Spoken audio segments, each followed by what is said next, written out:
준비하신 말씀 또 꼭 이렇게 정부에 우선 주실 말씀을 편하게 좀 주셨으면 좋겠습니다. 일단은 얘기를 좀 하고 그러면서 풀어가도록 하시죠. 예. 순서는 알아서 정해하십시오. 네, 그러면 지금 저희 단체에 대한 소개를 간략하게 하면서 저희가 어떤 말씀들을 좀 드리는 게 좋을까 고민했던 지점들 자연스럽게 논의 테이블로 이어질 수 있도록 한번 발언 시작하도록 하겠습니다.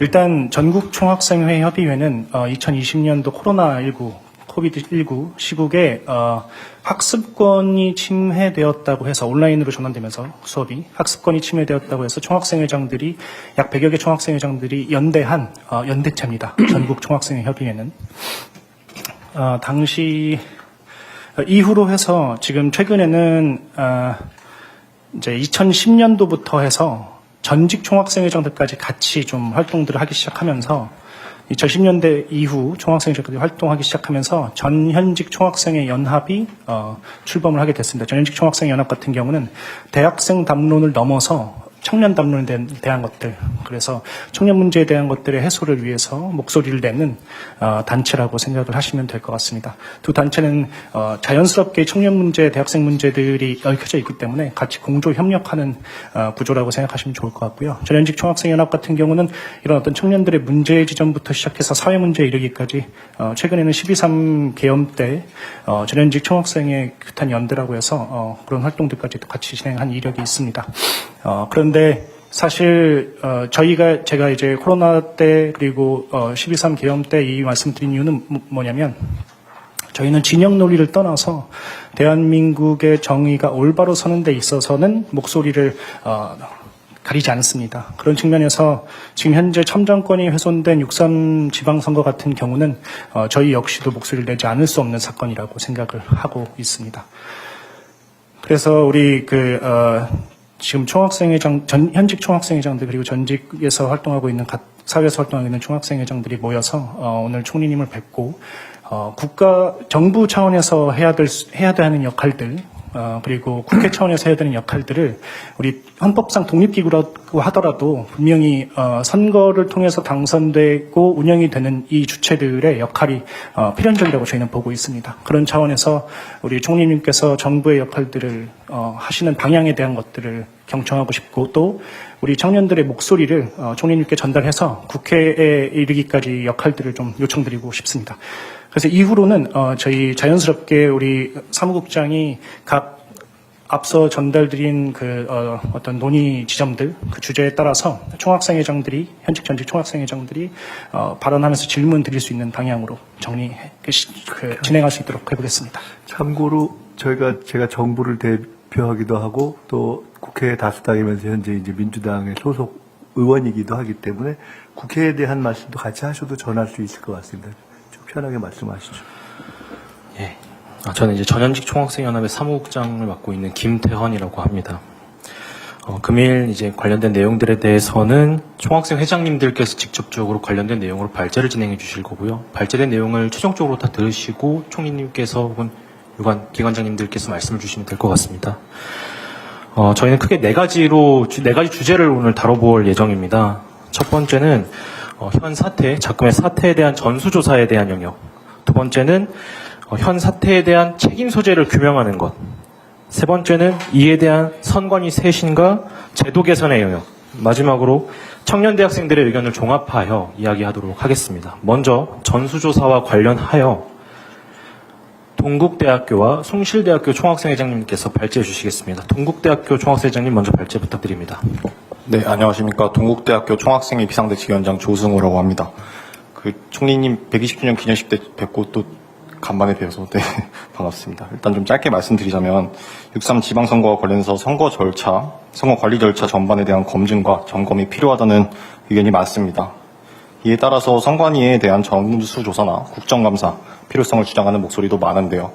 국정감사는 국회 고유 권한인 만큼 정부가 직접 추진할 사안은 아니지만 행정부는 이러한 요구를 어떻게 바라보고 있는지 궁금합니다. 그리고 선거 관리의 공정성과 국민 신뢰 제고를 위해서 정부 차원에서 검토하고 있는 점검 또는 개선 방안이 있는지 좀 말씀 부탁드리겠습니다. 네, 이어서 숭실대학교까지 진행을 하고 답변을 해주시면 감사드리겠습니다. 그렇게 할까요? 네네. 야, 주제별로 같은 주제여서 한 주제를 하고 나서 말씀 주시면 감사드리겠습니다. 네, 안녕하십니까. 숭실대학교 제66대 총학생회장 박충만입니다.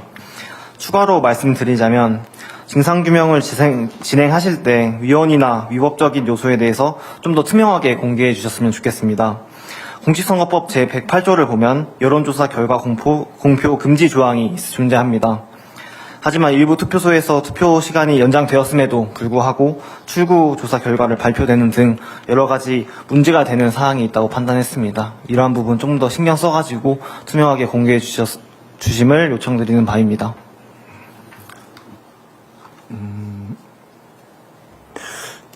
거기까지 일단락 되신 건가요? 맞습니다. 제가 이해를 정확하게 했는지 한번 좀 확인하면서 여쭤볼게요.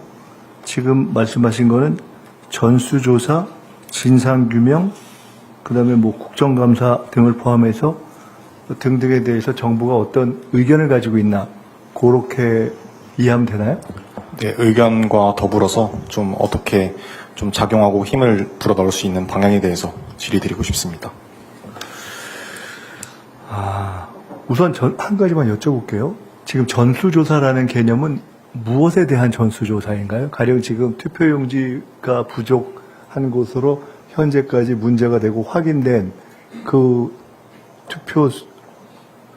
해당 투표구에서의 투표용지 전체를 하자는 것인가? 그 과정 전체를 하자는 것인가? 아니면 전국에 있었던 투표 문제를 전체를 하자. 그 전수조사 개념은 뭔가요? 제가 생각했을 때는 선관위 체계 전체와 그리고 조직 그리고 이번 6.3 지방선거 전체적인 좀 전면적인 부분 전수조사를 조금 말씀드렸던 부분입니다. 사실 어느 정도 선관위에서 미리 소명을 좀 해주셨던 부분이 있어서 좀 그와 떠나서 체계적인 좀 전수조사도 필요하다고 생각을 합니다. 죄송하지만 혹시 그에 대해서 나는 전수조사 이렇게 생각하고 있다라고 생각이 조금 더 정리된 분이 있으시면 혹시 조금 보태주실 수 있어요? 이제 전국의 총학생회장님들께서 규탄 성명문을 발표를 할 때 전수조사에 대한 부분을 어떻게 정의를 하고 있냐면 네. 그 투표용지가 왜 부족하게 됐는지는 뭐 관련해서는 선관위에서 발표가 있었지만 그럼 이 60%라는 기준은 어떤 기준에 의해서 발생이 되었으며 이 추가적으로 더 필요한 투표용지를 배송하는 과정이나 이런 매뉴얼은 어떻게 제정이 되어 있었으며 왜 이 작금의 사태에서 공무원을 비롯한 많은 분들께서 우려를 표하셨던 카카오톡이나 이런 것들이 발표가 되지 않았습니까? 그런 부분에 대해서도 왜 즉각적인 대응이 되지 않았으며 그래서 왜 참정권이 침해되는 사태까지 왔는지를 전반에 대한 이해를 요청드리는 바라고 인지해 주시면 감사드리겠습니다. 네. 그러면은 그것은 어떻게 보면은 아까 질문 내지는 요구사항에 있었던 진상규명과도 일맥상통하는 것이고, 가령 그것을 국정조사나 이런 것으로 한다면 그런 국회의 국정조사라는 것을 통해서 우리가 확인하려고 하는 것도 동일한 것이다. 사실 우리가 지금 이름만 다르지. 그렇게 이해할 수가 있는 거겠네요. 자, 그럼 이렇게 한번 생각을 해보면 어떨까 싶습니다. 제가 솔직히 말씀드리는데, 같이 토론을 조금 해봐야 될 것 같아요. 결론은 제가 이제 우리가 좀 논의를 하고서 저희도 지금 정부 내에서 검토를 하고 있기 때문에 제가 처음에 대전제로 말씀드렸던 부분이 선관위의 선거 관리에 관한 거, 뭐 투표 관리에 대한 거, 투표용지의 뭐 인쇄 제작에 관한 거, 이것들도 저희들이 쭉 이번에 법적 검토를 해보니까 모조리 다 선관위의 독점적 사항이란 말이죠. 맞죠? 여기 지금 행안부 차관이세요. 그리고 행안부가 정부 내에서는 지원부서인데 할 수 있는 것이 그런 것이 아닌 무슨 실무 지원이나 이런 거죠? 맞습니다. 그러니까 그거 조금 정확하게 한번 말씀해 주세요. 투표지나 투표용지와 관련된 거는 공직선거법상 거의 전적으로 선관위 소관입니다. 그래서 지금까지 뭐 수십 년간 뭐 행안부가 이거 투표용지 어떻게 만들고 어떻게 배부하고에 관여한 거는 없고요. 행안부는 법률상 선거 지원 업무가 명확하게 된 선거 지원입니다. 그러다 보니까 개표소는 굉장히 넓은 공간이 필요하거든요. 아시지만 뭐 체육관이라든지. 그래서 그런 거를 구하지 못할 때 지방정부와 협조해서 되고 또 선거 때마다 굉장히 많은 이제 선거 투개표 지원 인력이 필요합니다. 그래서 그 인력을 확보하기 어렵기 때문에 지방정부의 뭐 노조 같은 것을 저희가 설득하거나 해서 지방정부에 있는 공무원들이 적극적으로 참여해 줄 수 있는 게 있고요. 그다음에 가장 중요한 법적 사무는 선거인 명부를 저희가 작성해 드립니다. 왜냐하면 주민등록 그 권한 업무를 저희가 갖고 있기 때문에 그 시스템을 통해서 선거일 며칠 전까지 뭐 한 4천 몇백만 명에 대한 걸 쭉 정리해서 뭐 투개표 그 선거 홍보물이나 공보물이라든지 투개표 하는 분이 어느 선거소에서 투표소에서 투표를 할 수 있는 이런 것들을 좀 지원해 주세요. 죄송해요. 제가 조금 요약을 해볼게요. 결국 현재 우리가 관심이 있는 왜 투표용지 부족 사태가 일어났는가에 대한 결정과 혹시 거기서 문제 제기는 없었는가? 그리고 문제가 중간에 발생했으면 그게 왜 중간에 시정이 안 됐지? 에 대한 그리고 투표용지가 부족하다고 했는데 바로 지적이 안 됐지 않은 전 과정을 확인하자라는 말씀이라고 저는 생각이 됩니다. 첫째.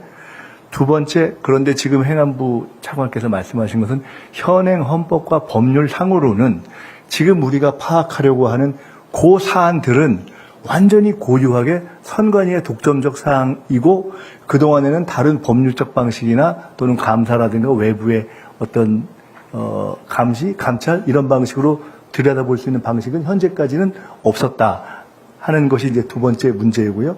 세 번째, 그러면 정부는 이에 대해서 어떻게 접근하고자 하는가에 대해서는 우선 대전제로 말씀드릴 것은 지금 아까 문제 제기하신 그 과정을 다 확인해야 한다. 그것이 전국에 이번에 진행된 투표 용지 전체를 다시 한번 다 들어보자라는 것은 아니라고 제가 이해가 되었기 때문에 그런 것이라면 저는 지금 말씀하신 그 과정이 다 규명돼야 된다고 100% 동감합니다. 그 방법이 현행 법률상 가능한 방법이 있으면 그 방법을 다 취하겠다. 그리고 정부도 할 수 있는 것을 모든 방법을 다 하겠다. 그리고 만약 그것이 법률 개정 사항이 보완되어 되는 부분이 있다면 시간이 좀 걸려서라도 그걸 최대한 빨리 해서 그것까지도 하겠다라는 일단 용의를 먼저 말씀을 드릴게요. 그리고 이미 수사, 국회의 국정조사, 경우에 따른 특검까지도 다 해도 괜찮다고 본다라는 것이 저의 의견이었을 뿐만 아니라 아마 저는 대통령을 포함해서 그것이 정부의 현재 입장으로 이해하셔도 좋다. 일단 이렇게 말씀을 드리겠습니다. 이제 그러면 현재 어떤 제도적 방법이 가능하지 하는 것은 나머지 지금 한 서너 개의 우리가 논점이 더 있잖아요. 그걸 한 뒤에 같이 한번 같이 정리해 보시고 정리를 하자고요. 네.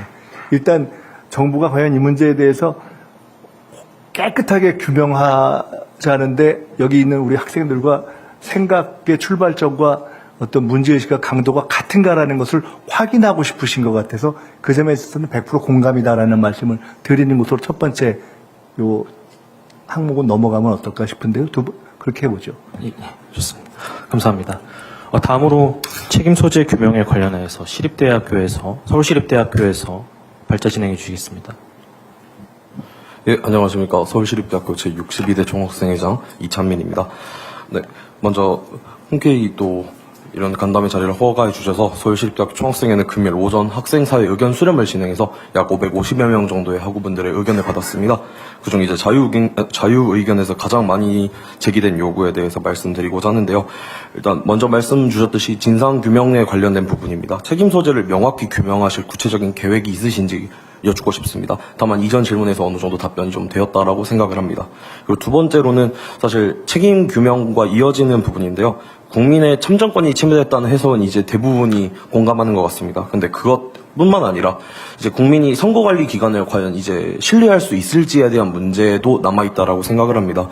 이런 부분에서 정부가 선관위의 독립성을 이유로 한 발 물러서기보다는 관계기관 협의와 국회 논의를 통해서 재선거를 포함한 실질적 구제 방안을 적극적으로 검토해야 된다라는 의견이 좀 제기가 되었는데요. 이에 대한 입장을 여쭙고 싶습니다.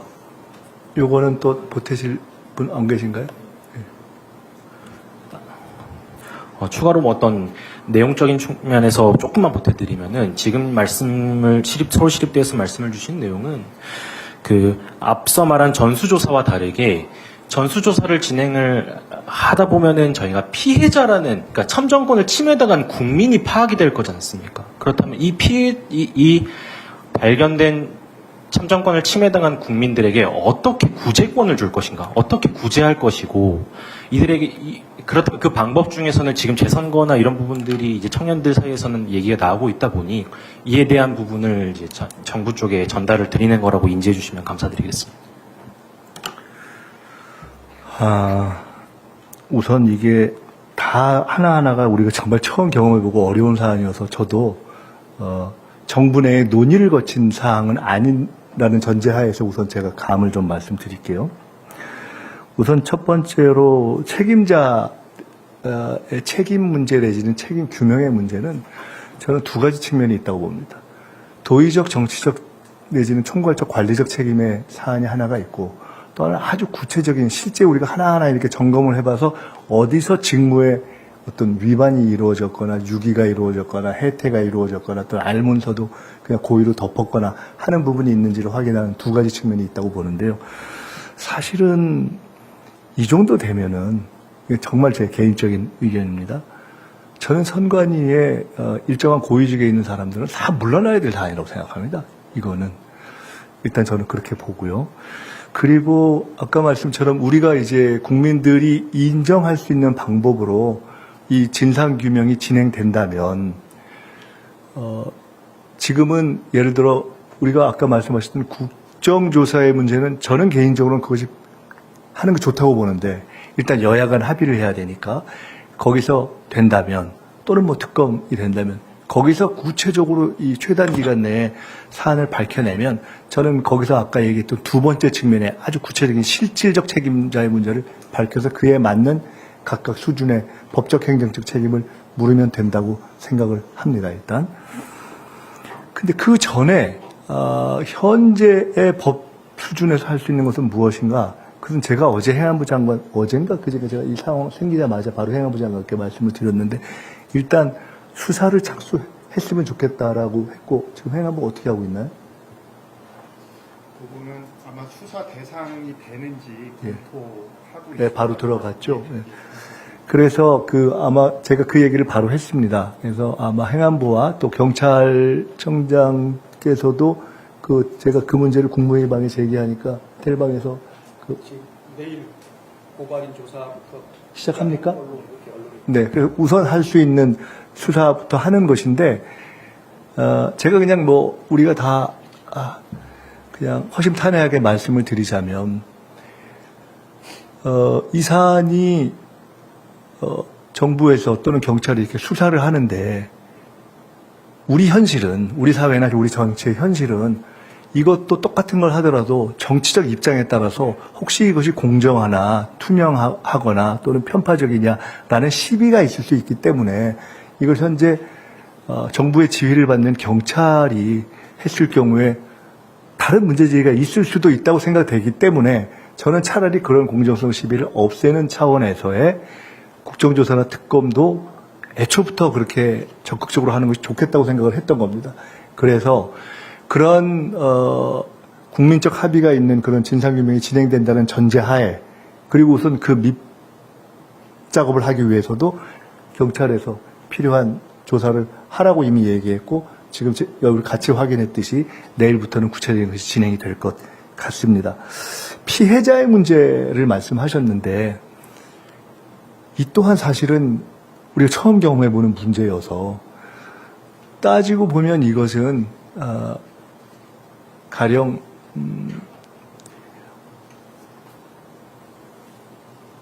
이 사안이 나에게 구체적으로 어떤 피해를 줬는가에 대해서 나 도저히 이것은 너무나 이 국민 일반 참정권에 대한 위배다라고 생각해서 나는 이것에 대한 정신적인 피해를 받았다라는 피해도 있을 수 있고 내가 실제로 그 투표소에 갔는데 기다리다가 딴 분들은 그나마 투표용지 올 때까지 기다리다 투표라도 했지만 나는 딱 그 시간밖에 안 돼서 갔는데 기다리라 그래서 도저히 기다릴 수가 없어서 난 투표를 못했다.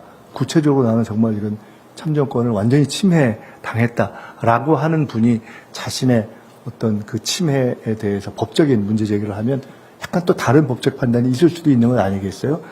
그래서 한편으로는 그것은 그에 대한 법적 정말 문제 제기가 있고 그런 판단의 과정이 진행되는지를 우리가 좀 같이 지켜봐야 될 사안도 있다고 보고요. 그런데 그렇지 않을 때 과연 이런 경우에 어떻게 정부가 나서서 그에 대한 피해를 아까 말씀하셨던 구제 내지는 피해에 대한 일정한 보상이라는 차원에서 접근할 수가 있는지 이건 사실 아직 한 번도 경험해보지 않은 일이어서 논의를 좀 해보겠습니다. 우리 같이 고민을 좀 해봐야 될 것 같습니다. 아마 우리 사회의 다양한 공론을 통해서 토론을 해볼 문제라고 봅니다. 재선거 문제는 이것도 이제 여러 가지 각도의 문제 제기가 있을 수 있을 것 같은데 투표용지 부족이 실제로 문제가 된 데가 딱 특정해서 거기는 다 재선거를 해야 된다는 주장으로부터 이게 선관위가 관리가 부실하니까 사실 이번 경우는 부정선거라기보다 거의 부실선거라고 볼 수 있잖아요. 부실선관이라고 볼 수 있잖아요. 그러면 전체적으로 재선거를 하자는 주장을 하는 분이 있는지 없는지는 전 잘 모르지만은 그렇게 스펙트럼이 넓을 수 있지 않습니까? 그런데 법률상으로는 재선거의 문제는 어떤 선거 결과에 대해서 가령 투개표 잘못 등등에 대해서 문제가 있어서 선거 결과가 뒤바뀌었다. 그래서 이것은 재검표를 해야 된다부터 재선거를 해야 된다는까지 요구가 있으면 그에 대해서 법원이 결정하는 과정을 거쳐서 재선거를 하게 되어 있는 것으로 저는 알고 있는데 그거 맞습니까? 네. 그렇게 알고 있거든요. 그래서 일단은 우리가 각자 어떤 주장을 하든지 간에 현재의 법체계 내에서는 결론은 지금 그런 재선거에 대한 요구 절차를 거쳐서 법원의 결정을 통해서 거쳐서 되게 되어 있는 것이죠. 일단 1차 하나 확인을 하고 그러나 적어도 그것이 합리적인지에 대해서는 한번 여기서 논의를 통해서 적어도 어떠한 부분은 실제로 재선거까지 돼야 되는가에 대한 것은 좀 토론을 더 해볼 수 있는 사안이 아닌가 저는 생각하고요. 다 열어놓고 토론하면 된다고 보는데 가장 큰 지금 문제가 된 곳이 가장 그 투표용지 부족이 많은 곳도 서울이었고 근데 그 투표용지가 어떻게 결과가 나오느냐와 상관없이 당선자는 결정이 되어 있는 상태잖아요. 그럴 때 재선거를 하는 게 타당한지 또는 거기서의 당선자 측이 재선거를 받아들일지 그건 또 별도의 문제인 것 같습니다. 일단 저는 일단 그 정도까지만 이야기 들을 수 있는 상황인 것 같아요. 이 상황에 더해서 조금 더 그 문제에 대해서는 더 이렇게 가야 된다는 혹시 말씀을 주시면 그거는 저희가 좀 더 생각을 해보겠습니다. 그 피해자 보상이라고 얘기했던 지점은 이제 참정권에 대한 보장의 측면에서 이야기를 드린 걸 거라서 뒷단에서 한번 다시 추가적으로 설명을 드릴 수 있도록 하겠습니다. 그렇게 하시죠. 예. 감사합니다. 다음으로 이제 선관위 쇄신과 제도 개선에 관하여 경희대학교에서 발제해 주시겠습니다. 네, 안녕하세요. 경희대학교 총학생회장 신창훈입니다. 우선은 이 중대한 참정권 침해 사태, 그리고 민주주의가 훼손된 이 사태에서 진상규명과 여러 가지 책임자를 찾는 것도 중요하지만 다시는 이러한 일이 발생하지 않도록 제도적인 부분을 정비하는 것 역시 매우 중요하다고 생각을 합니다. 총리님을 비롯해서 여기 앉아 계신 모든 분들이 행사하시는 권력은 국민의 한 표로부터 나옵니다. 한 표라는 것은 그러한 의미를 가지고 있고 모든 권력의 기반이라는 사실을 명심한 상태에서 구체적인 제도 개혁의 방향성을 정립해야 합니다. 국민의 참정권을 보장하기 위해서 공정한 선거를 위해서 중앙선거관리위원회는 독립성을 보장받고 있습니다. 중앙선거관리위원회가 보장받고 있는 독립성에 대해서 그 저희를 의심하는 사람들은 없을 거라고 저는 굳게 믿고 있습니다. 다만 독립성을 보장한다는 사실이 곧 무책임으로 이어져서는 안 된다고 생각을 합니다. 견제받지 않는 권력은 부패할 수밖에 없고 그러한 현실에서 지금과 같은 사태가 벌어졌다라고 해도 과언이 아니라고 생각을 합니다. 경희대학교 총학생회는 총리님과 관계 부처 장관님들 그리고 이와 관련된 모든 어떤 책임을 지고자 하시는 분들께 유감 표현에서만 그치지 않고 구체적인 제도 개혁의 타임테이블을 발표해 주실 것을 좀 공식적으로 요구합니다.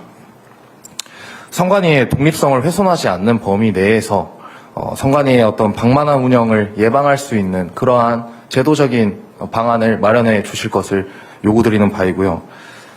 사실 국민들의 신뢰가 두터운 나라는 모든 것이 무너져도 다시 일어설 수 있다라고 생각을 합니다. 다만 국민들의 신뢰를 잃은 나라는 모든 것이 갖춰져 있어도 무너질 수밖에 없다라고 생각을 합니다. 현재 국민들이 이 선거관리 시스템과 이 민주주의에 대한 많은 불신이 있다는 것을 조금 심각하게 인지를 하셔야 하고 유감 표명이 아니라 구체적인 어떤 플랜을 국민들께 하루빨리 조금 보고해야 할 상황이라는 것을 인지해 주셨으면 합니다. 발언 마치겠습니다. 감사합니다. 이 부분은 지금 총리님께도 말씀드리는 거지만 국회도 포함해서 말씀드린다고 생각하시면 좋을 것 같습니다. 그러니까 어떤 여야를 떠나서 이번 그 선관위에 대한 제도 개선은 국회에서 또 같이 역할을 해야 되는 부분들이 있다고 생각을 하고 있기 때문에 그게 감시 형태의 상설 기구가 되었든 어쨌든 견제 기구 형태의 어떤 목소리를 냈다라고 생각하시면 좋을 것 같습니다. 혹시 이 사안에 대해서 더 말씀 주실 분 계시면 말씀 주시고 제가 말씀드릴까요? 네. 가급적 간단히 말씀드릴게요. 사실 그 사이에 선출되지 않은 권력이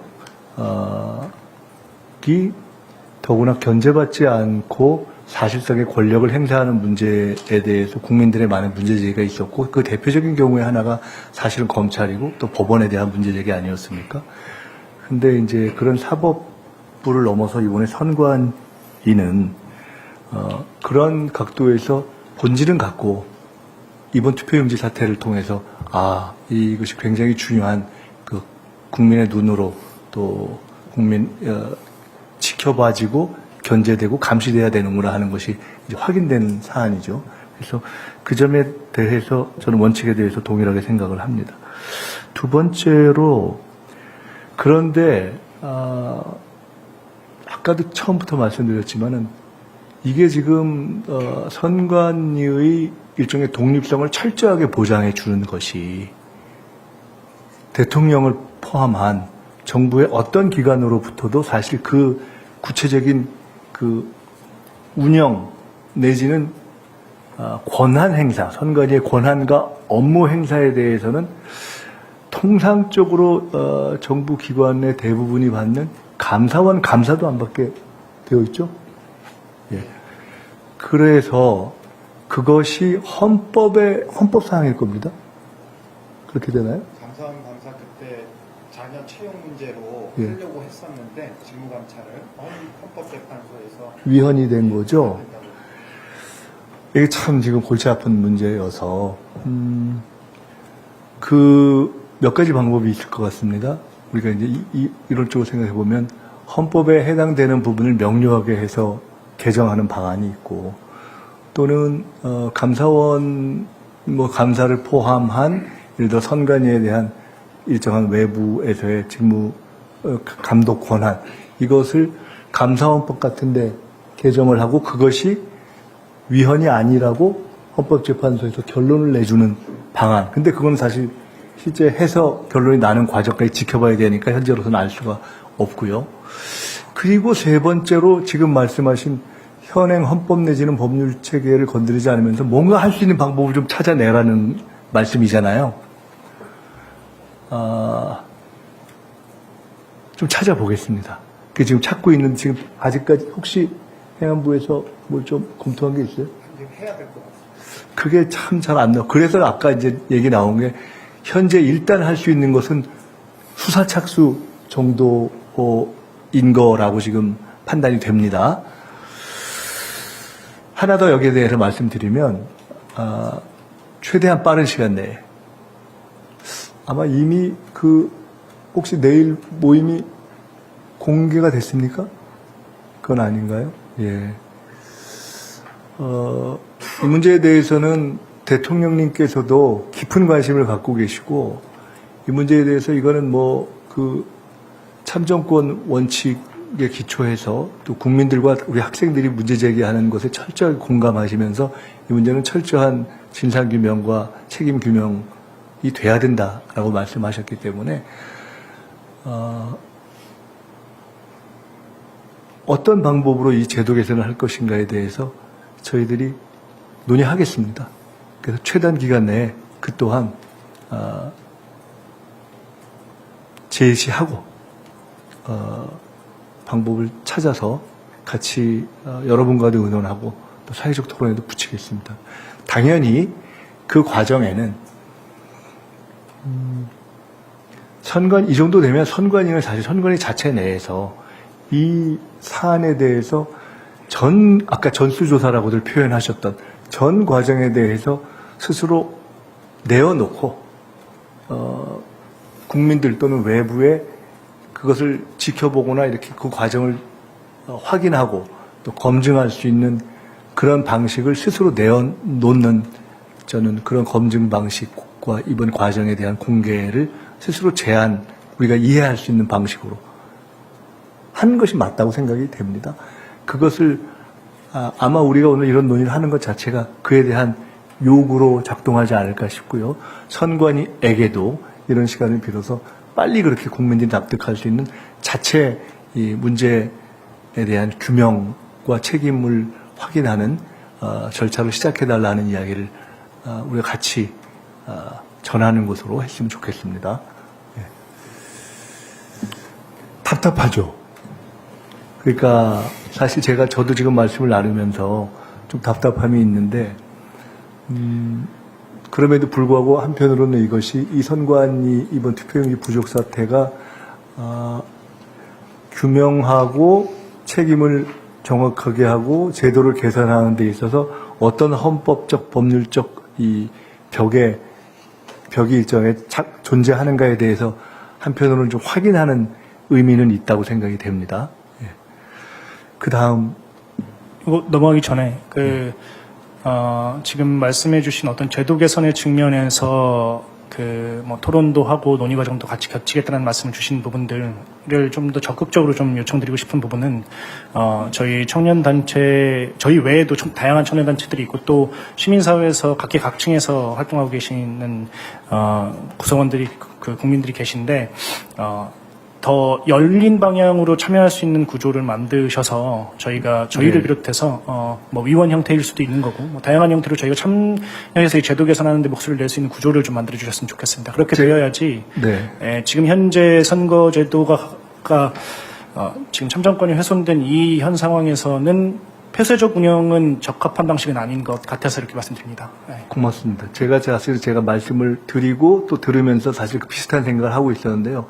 이 다음 두 가지에 대한 생각은 좀 정리가 됩니다.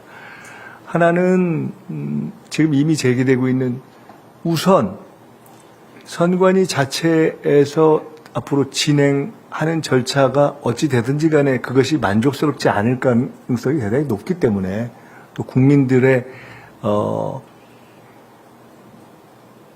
이 정도면 됐다, 또 믿을 수 있다라고 신뢰할 만한 것이 아닐 가능성이 높기 때문에 우선은 국민의회에서 선출된 국회에서 여와 야가 합의한 국정조사를 최대한 빨리 진행한다면 저는 우선 그것이 하나의 방법이 아닌가 싶습니다. 그래서 그 요청을 하겠습니다. 저희도 적정한 방법으로. 동시에 이 기회에 이 문제에 대해서 선관위의 운영 또는 앞으로 이런 사태가 없도록 하는 또는 이번 사태를 어떻게 진상규명하는 데 있어서 좀 어떤 점들을 확인했으면 좋겠는가 하는 것을 토론하고 점검하는 필요하다면은 국민들 중에 일정한 대표들을 자발적 참여회의에서 구성해서 하는 공론화위원회 또는 위원회 같은 것들을 바로 만드는 것도 하나의 방법인 것 같은데 그것은 저희 총리실에서 할 수 있는 일 같아요. 그러니까 예를 들어 여기 계신 오늘 오신 학생 대표를 포함해서 그 외에도 굉장히 다양한 분들이 의견을 가지고 있을 수 있지 않겠어요? 저희가 그 안을 최대한 빨리 한번 만들어 보겠습니다. 어때요? 가능하지 않겠어요? 그래서 국정조사가 만약 진행되면 그건 국정조사와는 별도로, 왜냐하면 저희들이 경험을 통해 보면 그런 일이 진행될 때 국정조사는 그 또한 정당들, 국회만 하잖아요. 그러니까 사실은 그의 국회나 정당 소속이 아닌 일반 시민들이 또는 학생 대표들이 참여해서 그 과정을 또한 경우에 따라서는 같이 거의 확인하고 또는 공유하면서 문제 제기를 할 수 있는 틀이 필요하다라는 얘기가 나올 수 있을 것 같아요. 그런 어떤 범국민적 논의의 틀, 정부 차원에서의 그거는 저희가 만들어 보겠습니다. 감사합니다. 네. 그거는요, 이렇게 하죠. 저희가 최대한 빨리 한번 틀을 만들고, 여러분과도 논의하고, 그리고 학생들 말고도 있지 않겠어요. 다양하게 이 문제에서 관심 갖는 분들이 정파를 떠나서, 그런 분들이 가급적 다양하게 참여할 수 있도록 하고, 이번 기회에 국민들이 다양한 또 의견을 제시할 수 있는 그런 틀까지 만드는 그런 방식을 한번 논의해서 저희들이 뭐 바로 내일이라도 한번 가안을 우리가 먼저 한번 상의해 보도록 하죠. 감사합니다. 다음으로 이제 기타 청년과 대학생들이 추가적으로 이 사태에 대한 의견들을 제시해 준 내용들이 좀 있는데요. 우선 경기대학교에서 먼저 관련된 의견을 좀 개진해 주시면 감사드리겠습니다. 네, 안녕하십니까. 경기대학교 총학생회장 지태훈입니다. 아까 총리님께서 말씀해주신 그 정부의 입장에 대해서 아까 어느 정도 일부 의견을 제시해준 바도 있으시고, 그리고 또 논의나 검토, 그리고 토론도 필요하다고 말씀을 해주셨습니다. 근데 저희 총학생회장들은 학생들과 그리고 청년들과 가장 밀접하게 닿아있기 때문에 작금의 사태에 대해서 현 상황이 어떻게 이루어지고 있는지 좀 중요성과 현 실태를 좀 전달자로서 좀 메시지를 전달해드리고 싶어서 마이크를 잡게 되었습니다. 가장 먼저 저희가 원하는 것은 정부가 확고하게 중심을 잡고 현 상황에 대한 통합된 입장을 조속하게 밝혀주시길 바라는 바입니다. 이 사안이 처음에 시작될 때는 국민들은 초기에 민주주의 수호라는 공통의 목적에서 출발을 했습니다. 근데 현재는 정부의 특별한 의견 개진이 없어서 현재는 극심한 정치적 공방으로 변질된 상태입니다. 저희 학생들은 특정한 정당에 서고 싶은 것이 아닙니다. 그냥 오로지 민주주의의 편에 서고 싶습니다. 하지만 현실은 성명서를 작성을 하거나 재선거를 외치면은 야당으로 분류되고, 침묵을 하면은 여당 지지층으로 규정 짓는 등 본질과는 무관한 정치적 편가르기가 지속이 되고 있습니다. 학생들의 요구는 앞서 말했다시피 간단하게 3가지로 요약하고 입장이 하나로 합쳐집니다. 전수조사, 책임규명, 그리고 재발방지. 단 3가지로 모이게 되는데, 그러나 이러한 본질적인 요구조차 정치적인 논쟁과 분쟁 속에서 묻히고 있습니다. 그래서 총리님께 정파적 유불리를 떠나서 민주주의라는 본질에만 집중을 해야 된다는 분명한 정부의 메시지를 내어주시기 바랍니다. 이러한 갈등이 너무 심해져서 저희는 하나의 의견을 내더라도 이 사람의 눈치를 보고 저 사람의 눈치를 보고 굉장히 좀 혼란한 상황 속에서 헤어나가고 있습니다. 학생들이, 그리고 청년들이, 그리고 국민들의 순수한 문제 제기가 더 이상 정치적 논리에 훼손되지 않도록 정부가 조속하게 굳건한 중심을 잡아주시기를 부탁드리는 바입니다. 감사합니다. 유사한 내용으로 에리카에서도 한양대학교 에리카 캠퍼스에서도 준비를 해서 한양대학교 에리카 캠퍼스까지 말씀 나누고 추가적으로 이야기 나누도록 하겠습니다. 네, 안녕하십니까. 한양대학교 에리카 학생회장 김한미루입니다. 말씀드린 내용은 총리님의 특별한 답변을 요하는 그런 질문의 형태는 아닙니다. 네, 아주 짧게 요약을 하자면 아까와도 대동소이한데요. 저희 학생회장들의 목소리를 정파적, 그리고 당파적 왜곡 없이 들어주시기를 간곡히 요청을 드립니다. 어떤 메시지로 발화가 되던, 그게 재선거가 되던, 전수조사가 되던, 결국 참정권 보전과 신성한 민주주의를 지키자라는 메시지는 학생회장 모두가 동일합니다. 학생회장뿐만 아니라 학생들 그리고 온 국민이 동일할 거라고 생각을 하고 있습니다. 그래서 총리님께 간곡히 부탁드리는 내용은 민주주의 수호라는 그 메시지 딱 하나로 정부는 국민을 대통합해 주시고 책임 있는 조치를 사전에 얘기했던 것 같이 좀 간곡히 요청드리도록 하겠습니다. 이상입니다. 그 말씀 좀 드려도 될까요? 우선 학생들의 요구를 정파적으로 해석하지 말아달라. 전혀 그렇게 생각하지 않습니다. 여기 오신 분들의 말씀을 들으면서 더욱더 저는 그런 생각을 갖게 됐습니다. 여러분의 문제 제기가 너무 당연합니다.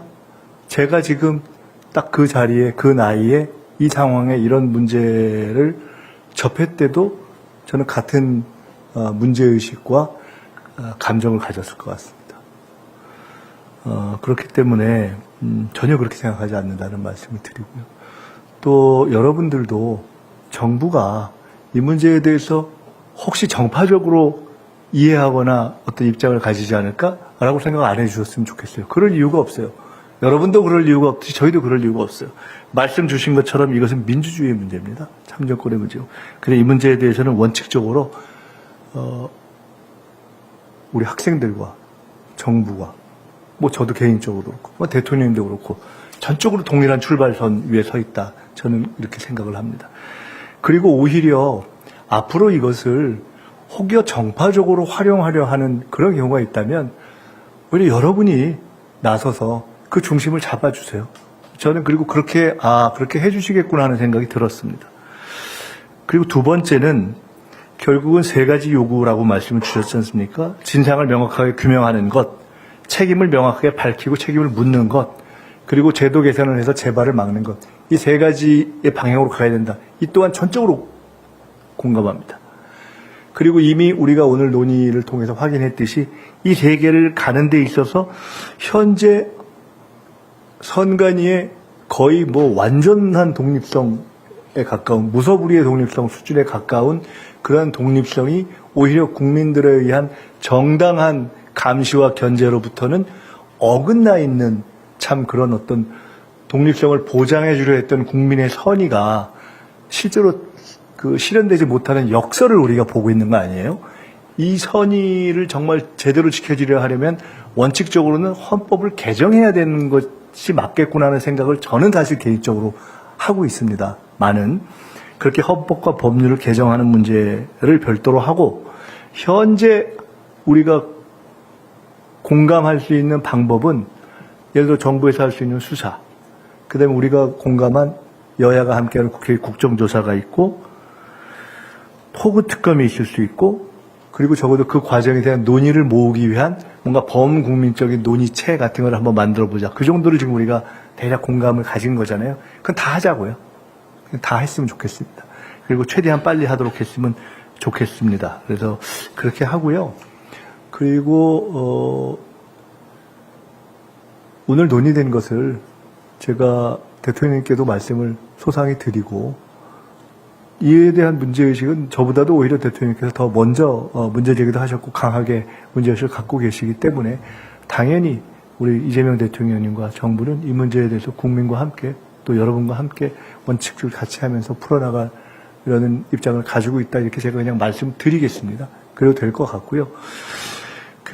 재선거의 문제는 한번 조금 더 생각하고 논의들을 좀 해보세요. 조금 더 구체적으로 이걸 어떻게 좁혀서 요구를 할 것인지 논의를 할 것인지까지 논의를 해보시고 그리고 이것이 스펙트럼이 넓으냐 좁으냐를 떠나서 법적으로는 아까처럼 그런 법원의 판단을 구하는 절차를 거칠 수밖에 없다라는 걸 우리가 확인했잖아요. 그래서 일단 그것을 전제로 해서 한번 논의를 더 해보십시오. 그렇게 하시고 아까 우리가 마무리 안 된 과제 중에 피해 보상의 문제라든가 몇 가지 문제들이 있었지 않습니까? 그 문제는 처음 제기되는 논점들이어서 우선 정부에서 이 문제와 가장 관련성이 있는 행안부에서 오늘 같이 논의 들으셨으니까 집중적으로 좀 정리해 주시고요. 혹시 오늘 말씀을 들으면서 제가 조금 잘 몰라서 놓친 것이 있을 수 있으니까 우리 행안부 차관님이 좀 보완을 해 주시겠어요? 할 게 있으면. 그런 건 없는 것 같으세요? 네. 일단은 그 정도까지가 이제 오늘 잠정적으로 저희가 나눌 수 있는 이야기인 것 같습니다. 한 가지 더 보탠다면 제가 드릴 수 있는 말씀은 최대한 빨리 해보겠습니다. 뭐든지 최대한 빨리 진행되도록 그것이 맞는 것 같아요. 이 선거는 민주주의의 꽃이지만 그걸 하고 나서 또 일상이 진행돼야 되잖아요. 학생은 공부해야 되고 또 직장인들이 직장 나가야 되고 국민들은 각자 일을 해야 되는데 이 문제를 계속 놓고 있는 건 굉장히 사실은 사회적 손실이고 국민적 손실인 것 같습니다. 그래서 국정조사가 됐든 뭐 수사가 됐든 선관위의 자체 조사가 됐든 다 최대한 빨리 진행될 수 있도록 대통령님을 위시한 정부는 그런 방향으로 하나하나 풀어가겠다는 말씀을 드립니다. 우리 대표님하고 혹시 더 몇 분이 더 보태실 말씀 있으신가요? 사실 원래 마지막으로 국립부경대학교에서 네네. 말씀 주실 게 있어서 그렇게 하고 다음으로 넘어가도록 하겠습니다. 그거하고 저희 마무리. 네, 마무리 그렇게 발언하고 하십시오. 정리하겠습니다. 안녕하십니까. 국립부경대학교 총학생회장 김성언이라고 합니다. 제가 원래 드리고 싶었던 질문이 총리님께서 만약에 이 사태 때 대학생으로 돌아가시게 된다면 어떤 대응을 할 수 있을지 대학생 차원에서 이 질문을 드리고 싶었는데 아까 전에 조금 일부의 답변을 받았다라고 생각이 듭니다. 그래서 제가 조금 듣다가 이제 조금 솔직히 얘기하면 저도 학생회장 했었는데 네. 제가 더 열받았을지도 몰라요. 그런 부분에 있어서 조금 요청드리고 싶은 부분들이 있어가지고 조금 정리를 해봤습니다. 이제 투표용지 부족으로 인해서 참정권 보장받지 못한 것과 별개로 이제 투표용지 부족으로 인해서 문제가 발생할 수 있는 부분들이 추가적으로 더 많다라고 판단이 됩니다. 그래서 그 부분도 수사를 할 때 더 명확하고 전문가를 붙여서 파악을 잘 할 수 있게끔 조금 요청하는 바가 있습니다. 네. 좋고요. 그 한 말씀만 제가 드릴게요. 이것이 이제 국정조사를 거치게 되든 뭐 또 어떤 과정을 거치게 되든지 간에 저는 사실 굉장히 소중한 저는 사실은 제가 아까 처음에 굉장히 죄송했는데 우리 총학생회 그러니까 전국 총학생회 협의회 또 전현직 총학생회 연합 제가 명칭을 정확하게 몰랐잖아요.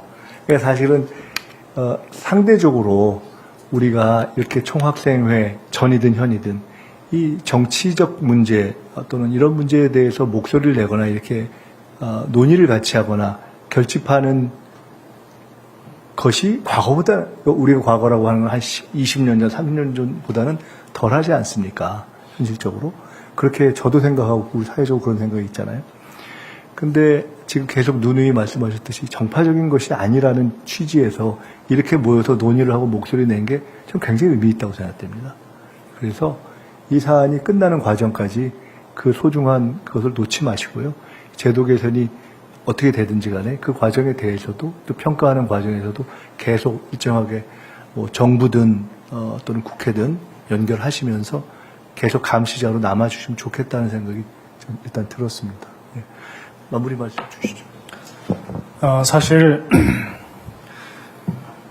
총리님은 어떤 면에서는 저희한테 총학생회 또 선배시기도 하시잖아요. 그래서 마지막 메시지는 선배님께 드리는 메시지일 것 같습니다. 저희는 21세기 대한민국의 제2의 민주화 운동이 일어나는 것을 바라지 않습니다. 무슨 소리냐면 지금 현재 있는 선거제도가 잘 정립이 되어서 그리고 또 참정권 훼손된 피해자들에게 이 참정권에 대한 것들이 잘 보상이 이루어져서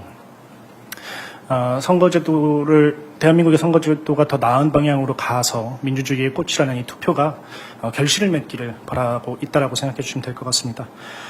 아울러서 이 민주화 운동이라는 측면에서의 목소리가 만약 지금 이 자리에서 논의되었던 것들이 잘 이루어지지 않는다면 저희는 어쩔 수 없이 진행을 해야 될 것 같습니다. 그런 차원에서의 이해를 또 해주셨으면 좋겠고 또 그 과정은 여와 야 상관없이 청년들의 목소리를 대변한다는 측면에서 진행될 것입니다. 그것만큼은 분명한 사실이고 또 지금 저희에게 여러 어떻게 보면은 여야에 관계되어 있는 유튜버부터 국회의원들이 많이 연락을 주시는데 저희의 목소리는 분명히 중립지대로서의 올바른 이야기라고 생각해 주셨으면 좋겠습니다. 아울러 마지막으로 총리님께 부탁드리고 싶은 지점은 저희가 이렇게 총리님과의 간담회를 통해서 이후에 어떤 액션 플랜들 역시도 진행되어야 되는 상황인데 여야의 어떤 목소리를 국회 국정조사부터 시작해서 내주실 것으로 인지를 하고 있습니다. 그 과정 속에서 여야에 있는 대표 국회의원들과 저희와의 토론회를 주선해 주셨으면 좋겠습니다. 그래서 저희가 정말로 중립지대로서 청년들의 목소리를 대변할 수 있도록 도움을 주시기를 부탁드리면서 마무리하도록 하겠습니다. 네, 감사합니다. 우선 제가 그 말씀 들어 생각나는 게 하나 있는데, 저희 총리실에 주로 청년, 우리가 흔히 이야기하는 청년 관련 사안을 많이 다룹니다. 그래서, 저희가 청년 장관회의라는 것을 처음으로, 그러니까 모든 하여간 부처에 관련되어 있는 청년 관련 사안들을 다루는 장관회의를 하면서 제가, 이거는 굳이 정파를 따질 일이 아니지 않느냐 해서 여당인 민주당의 청년위원장 국회의원하고 야당인 국민의힘의 청년위원장 국회의원 다 같이 참여해서 논의를 하자고 했어요. 그래서 참여를 하셨어요. 그게 전례가 없는 처음 일이에요. 너무 고맙더라고요. 근데 당사자들도 좋아하셨어요. 저는 앞으로 그런 걸 할 때 할 수 있으면은 실제 당사자인 청년 대학생들이 함께 그런데 같이 논의를 하면 좋겠다는 생각을 하고 있었거든요. 그래서 그 말씀 조금 전에 여야 국회의원들을 만나는 것을 주선을 해줬으면 좋겠다 말씀을 하셨는데 제가 우선 당장 지금 민주당과 국민의힘의 청년위원장인 국회의원 분들이 다 좋은 분들이에요. 제가 그분들께 바로 오늘 여러분의 요청을 제가 대신 전하겠습니다. 그래서 할 수 있으면 뭐 장소가 필요하면 저희가 이 장소를 빌려드릴 수도 있고 아니면 국회에서 그렇게 가서 하실 수 있도록 그렇게 저희가 뜻을 전하겠다는 말씀 드리겠습니다. 나머지는 제가 다시 중언부언 안 하는 게 좋을 것 같습니다. 제가 오늘 사실 말씀들을 좀 많이 듣는 게 좋겠다고 생각했는데 어쩔 수 없이 답을 하다 보니까 제가 너무 말씀을 많이 드린 것 같아서 좀 죄송하고요. 그러나 오늘 이렇게 뵙기를 잘했고 또 말씀 들으면서 굉장히 느낀 게 많습니다. 무엇보다도 제2의 민주화 운동을 안 했으면 좋겠다 하는 게 굉장히 무겁게 와닿네요. 이제 적어도 민주화 이런 것이 쟁점이 되지는 않는 사회로 가야 되는 거 아니냐라는 말씀이신 것 같고 그런 정도의 기본을 저희가 탄탄하게 하고 여러분이 공부도 하고 또 미래도 일궈오고 준비해 가실 수 있도록 하는 것이 저희의 책임이다 하는 생각이 들었습니다. 오늘 하여간 너무 감사하고요. 오늘 주신 말씀 중에 제가 답변이 좀 부족한 부분이 있으면은 좀 이해해 주시고 그러나 부족한 부분 저희가 최대한 빨리 채워서 조속하게 그 답을 만들어 갈 수 있도록 노력하겠습니다. 대표님, 더 하실 말씀 없으신가요? 말씀하신 것도 다 하셔가지고 혹시 학생회장분들 중에서 바로 못하셨던 분들 중에서 그런 분들하고 총무님과 부처 전문차장님들 했을 때 하시고 싶은 말씀 있으시다면 한명 정도만 네, 안녕하십니까, 총리님. 네. 충북대학교 총학생회장 문병준 인사 올립니다. 네. 큰 틀에서 같은 출발 지점에 대해서 말씀 주신 것에 대해서 다시 한번 진심으로 감사드립니다. 여기 저는 총리님도 계시지만은, 행안부 차관님께 질문 드리고 싶은 게 있습니다. 저희 첫째도 안전, 두 번째도 안전이라고 저는 생각합니다. 그래서 앞서 대표님께서 발언하실 때, 제2의 민주화 운동을 언급해 주셨지만은, 네. 가장 중요한 게 국민들의 안전이라 생각합니다. 저 현재 지금 잠실에 많은 국민들이 결집해 있습니다. 이 부분에 있어서 유동 인원이 점점 늘어나고 있는 상황이고 그리고 앞으로 얼마나 반영구적으로 지속될지 알 수 없는 상황에서 총리님께서도 최대한 조속한 시일 내에 빠른 행정 절차를 말씀 주셨습니다. 네, 그래서 이 행정적인 그리고 이 평화적인 시위나 집회에 있어 일반 국민들의 시위나 집회에 있어 경찰분들과 시민분들의 충돌이 없게끔 간곡하게 요청드립니다. 네, 앞서 잠실 투표소 관련해서 그런 어느 정도의 크진 않지만 물리적 충돌이 있었기에 한 번 더 간곡하게 부탁드리겠습니다. 말씀드려주셔서 감사합니다. 네, 고맙습니다. 그거는 제가 좀 말씀을 드릴게요. 제가 사실은 아주 공교롭게 첫날 저녁에 이렇게 처음에 이렇게 막 모이기 시작할 때 거기 앞에 산책을 가까운 분 중에 그 앞에 산책을 나갔던 분이 영상을 찍어서 보내줘서 제일 처음부터 제가 그걸 알았어요.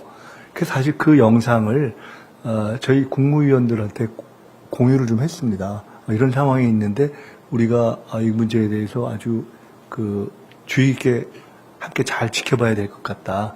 그리고 그때 이미 경찰에 이게 어떤 의미에서의 무슨 통제하는 차원에서의 지켜보거나 그렇게 하라는 뜻이 아니라 이 문제가 생기지 않도록 잘 상황을 우리가 지켜보는 것이 좋겠다. 그런 의미의 이야기를 전달한 바가 있습니다. 혹시 그 과정에서 무슨 조금이라도 안전하게 어떤 또는 그 방해받지 않고 정당한 주장을 제기하거나 또는 움직이는 데 있어서의 어떤 걸림돌이 생기거나 문제가 있는 상황이 있었다면은 그건 아마 그런 뭐 본인은 아닌 것이었을 것이고 또 실제보다 조금 과장된 것일 수도 있고 하기 때문에 그런 것은 저희가 하여간 요만큼도 그런 문제가 없도록 더 챙기겠습니다. 그렇게 하고 여러분들도 좀 같이 이렇게 챙겨주시고요. 그렇게 해서 이번 문제를 해결하는 과정에서 이것이 정말 그 시민적인 어떤 목소리가 잘 수렴되고 또 전달되고 정리되는 과정이 될 수 있도록 다 같이 그렇게 했으면 좋겠고요. 끝으로 한 가지만 더. 제가 이 직업 본능이 발생해가지고 이렇게 보기가 어렵잖아요. 이게 저는 사실 무슨 생각이 드냐면은 아까 제가 예를 든 무슨 청년 장관 회의라든가 여야들 같이 모인 거 할 때 같이 가끔 한번 좀 이렇게 초대하고 싶어요. 그래서 여러분들이 대학생들의 이야기 또는 뭐 대학을 막 졸업한 청년들의 이야기를 그거 지금 정부에서 이걸 무슨 청년 정책으로 내놨는데 이거 틀린 거 아니냐 이런 얘기를 좀 직접 해주면 우리 너무 좋겠어요. 사실은 하고 싶은데 그게 잘 안 돼요. 그러니까 여러분이 힘들지만 시간도 좀 내주고 또 주변의 이야기도 수렴해서 그런 걸 해줄 수 있으면 너무 고마울 것 같아요. 그러니까 그런 장과 기회를 저희가 최대한도로 만들고 또 연락을 서로 이렇게 해가면서 할 테니까 그런 기회를 좀 같이 만드시면 어떻겠어요? 딱 한 개만 이루어지는데 저희 총학생회 조직이 이제 과거에 선배님들께서 운영했던 어떤 좀 더 그 정당 같은 조직이었다면 저희는 행정 조직과 같이 움직이고 있거든요. 무슨 소리냐면은 나름의 예산들을 가지고서 문화라든지 복지라든지 뭐 인권이라든지 일자리 등등의 키워드들을 가지고서 교내에서의 조각할 수 있지만 정책들을 만들어가고 있어요. 그런 것들을 가지고 저희가 나름의 시뮬레이션을 진행해서 정부 지자체의 정책을 제안하는 것들을 목표로 하고 있거든요. 그런 차원에서 청년들의 정책에 대한 것들 저희는 정책 시뮬레이션이라고 부르는데 이 시뮬레이션을 통해서 좀 더 검증된 효능감 있는 정책들 제안 드릴 수 있다고 한다면 얼마든지 저희는 좋습니다. 그거 너무 좋고요. 대통령님하고 제가 우리 새 정부 시작하기 전에 우리가 정부를 맡게 된다면 어떤 정부, 어떤 나라가 되면 좋겠다. 이런 꿈을 꾼 중에 하나가 과거보다 훨씬 정부가 각종 사회 계층과 직접 결합해서 각종 정책들을 이렇게 함께 만들어가는 일종의 협약과 토론의 국정 운영 방식을 생각했고 그중에 제일 같이 하고 싶었던 부분이 청년 대학생들이었어요. 근데 그게 잘 안 되더라고요. 쉽지가 않았어요. 근데 어찌 보면은 전화위복이라고 말씀하시는 그런 것을 앞으로 우리가 잘 디자인하면 같이 해나갈 수도 있겠다는 생각이 드니까 같이 고민하시자고요. 네. 단 지금 사건이 먼저 해결해야 됩니다. 네. 당연히 이번 문제를 잘 해결하고 그리고 앞으로 그런 우리가 길로 나아갈 수 있도록 같이 노력하십시다. 저희도 노력할게요. 예. 고맙습니다. 오늘 시간 내주셔서 고맙습니다. 네.